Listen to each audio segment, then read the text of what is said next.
சக்தி திருமகன் தமிழக தலைமை செயலகத்தில் தரகரா வேலை செஞ்சுட்டு இருக்கக்கூடிய ஹீரோ விஜய் ஆண்டனி அங்கே இருக்கிற அரசு அதிகாரிங்க, அமைச்சர்கள், எம்எல்ஏக்கள், உயர் பதவியில் இருக்கிறவங்க எல்லாருக்குமே தேவையான உதவியை செஞ்சு கமிஷன் வாங்கி வருமானம் பார்க்குறாரு. படிமாற்றம், பதவி உயர்வு, இடம் வாங்கிறது, விற்கிறதுன்னு எல்லாத்தையுமே செஞ்சு கொடுக்குறாரு.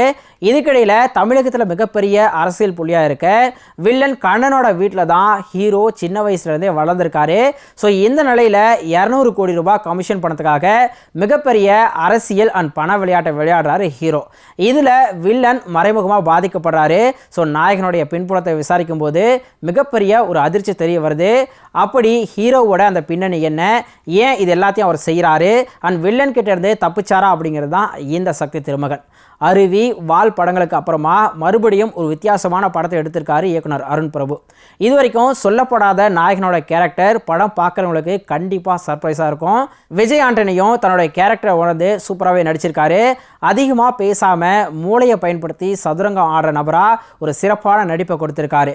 காதல் ஓவியம் படத்துக்கு அப்புறமா மிக நீண்ட இடைவெளிக்கு பிறகு நடிச்சிருக்கிற கண்ணன் வில்லனாக கலக்கியிருக்காரு. அரசியே ஆட்டி வைக்கிற தொழிலதிபர், அரசியல் சாணக்கியர் அப்படின்னு அவருடைய கேரக்டர் நிஜத்தில் இருக்கிற ஒருத்தரை ஞாபகப்படுத்துது. அண்ட் வாகை சந்திரசேகர் உள்ளிட்ட மற்ற கேரக்டர்ஸும் கவனிக்க வைக்கிறாங்க. செல்முருகன் நல்ல நடிப்பை வெளிப்படுத்தியிருக்காரு. வழக்கமாக இயக்குனரோட முந்தைய படங்களில் ஹீரோயின்ஸ்க்கு வந்து நிறைய முக்கியத்துவம் இருக்கும். ஆனால் இந்த படத்தில் நாயகி திருப்தி ரவீந்திரா வழக்கமான ஹீரோயினாக வந்துட்டு போகிறாங்க. நடிக்க பெருசாக ஸ்கோப் இல்லை. படத்துடைய ஒளிப்பதிவும் விஜய் ஆண்டனியுடைய பின்னணியையும் படத்தை தாங்கி நிற்குதுன்னு சொல்லலாம். ஹீரோவுடைய ஃப்ளாஷ்பேக் வழக்கமான ஒன்று தான் அப்படின்னாலுமே கூட அதுக்கான காட்சிகள் ரசிக்கிற மாதிரி இருக்கு. ஹீரோ யாரு, அவருடைய நோக்கம் என்ன அப்படின்னு போற முதல் பாதி ரொம்பவே இன்ட்ரெஸ்டிங்காக இருக்கு. அரசியல்வாதிகளோட மற்றொரு பக்கத்தை உண்மைக்கு நெருக்கமாக சொல்லியிருக்காங்க. அட்டகாசமான முதல் பாதியை கொடுத்த இயக்குனர் 2ஆம் பாதியில் மொத்தமாக சொதப்பிட்டார்னே சொல்லலாம். 2ஆம் பாதி ஒரு பழிவாங்கும் பகுதியாக தான், எந்த ஒரு விறுவிறுப்புமே இல்லாமல் போகுது. தேவையில்லாத டீட்டெயில்ஸ், பிட்காயின் பற்றின காட்சிகள்னு கொஞ்சம் டயர்டும் ஆக்குது. கிளைமேக்ஸும் எதிர்பார்ப்பை பூர்த்தி செய்ய தவறிடுச்சு.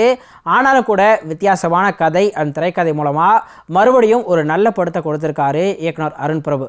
நிச்சயமாக திரையரங்குகளில் போய் இந்த சக்தி திருமகனை தரிசிக்கலாம்.